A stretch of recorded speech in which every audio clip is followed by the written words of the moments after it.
put it in a bowl usually, but I didn't put it in a bowl today.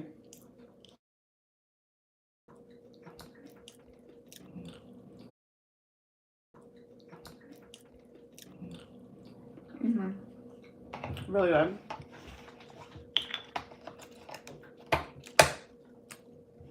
Let's try the watermelon juice.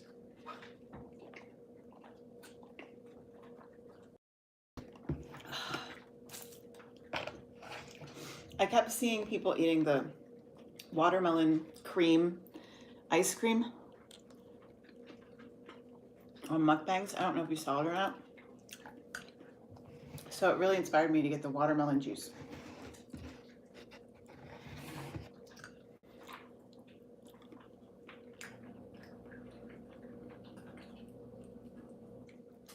Fresh. Come on. We just have a little bit more to go. Give them a couple of meatballs.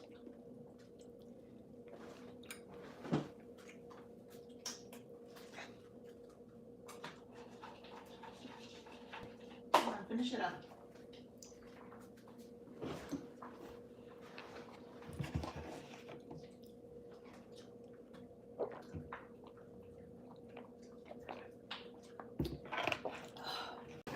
Okay, the watermelon juice is pretty fucking good.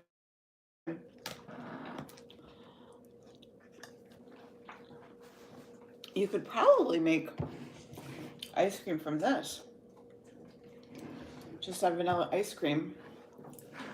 What do? They usually use cream and ice. You just use cream and ice in this juice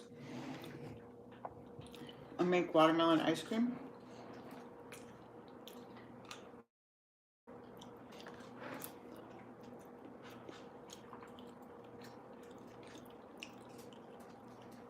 Okay.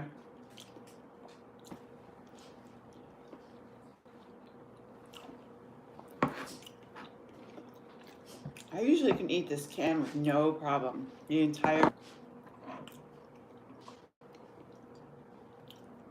I love it when the raviolis do this and they like look like they're kissing and they kind of like make a spaceship.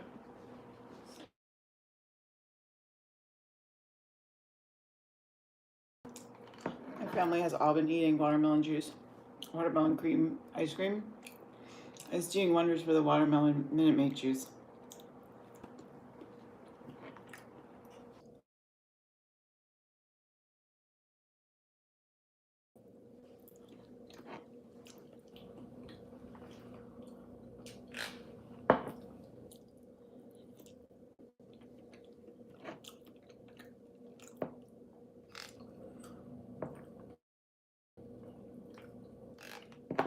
This is the babyest food of baby food, so I shouldn't have any problem eating this, but my stomach is still a little messed up.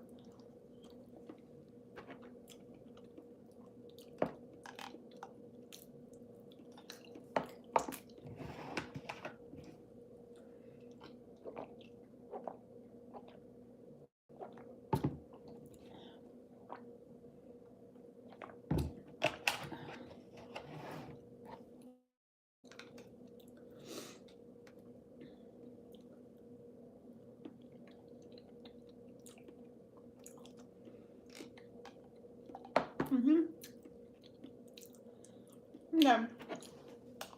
I have a little bit left. Might put this in the fridge and eat it later.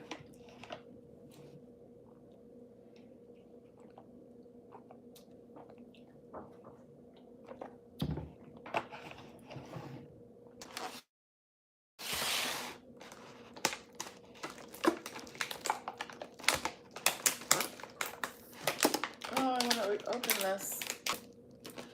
Oh, this is like really jammed on there.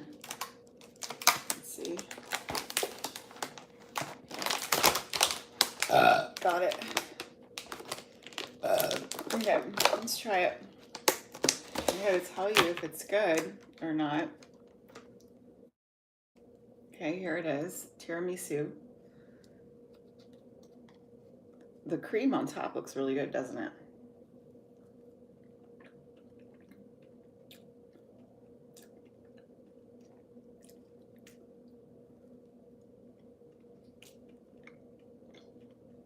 It's really good. It's edible.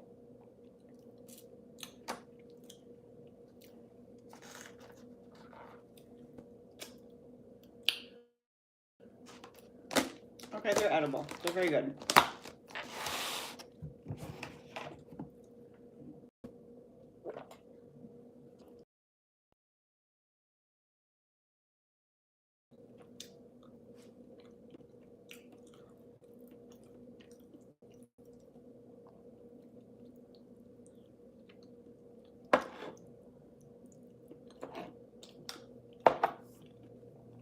I'm smoking cigarettes right now.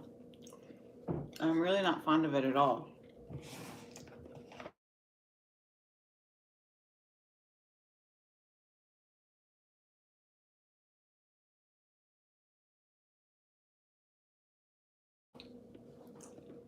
To literally live. I think you can just steal my young daughter's thoughts to be as cute and desirable as my daughter, which is crazy. Then you realize you can't, and you start threatening our life through blackmail, usually extortion, etc., etc. A physical threat that comes straight through our phone. Why would it come straight through our phone, Stephanie? Okay, I finished up. So I did eat today. Oh, okay. Beef raviolis and meatballs made with pork, chicken, and beef in tomato sauce. Wow, that's great. I didn't realize there's 3 meats. I just threw up a little bit there. Probably because I'm talking about Stephanie and she's that disgusting to me.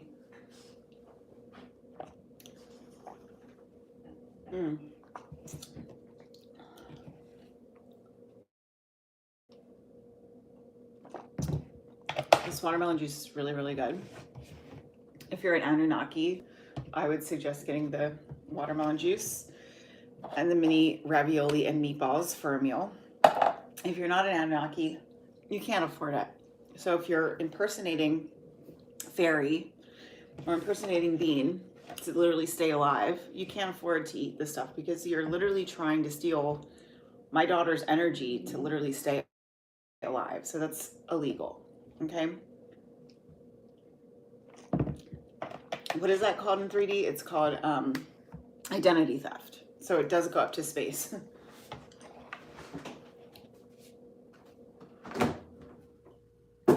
So Val is a huge identity theft person. I mean, they really were like the worst women I've ever met. And they were definitely trying to steal the identity of myself. So if they can't, I steal the identity of myself, they would definitely try to steal the identity of my kids. Anything to stay alive and to pretend that they're like Anunnaki when they're just mortals. And unfortunately, Anunnaki come with this energy called unconditional love and different values and different frequencies. And so you can steal words, but if you steal the words, you kind of steal the frequency, the technology that comes along with it, the unconditional love that comes along with it. And we can tell the difference because you're stealing the unconditional love instead of actually coming from Alyssa energy and coming from.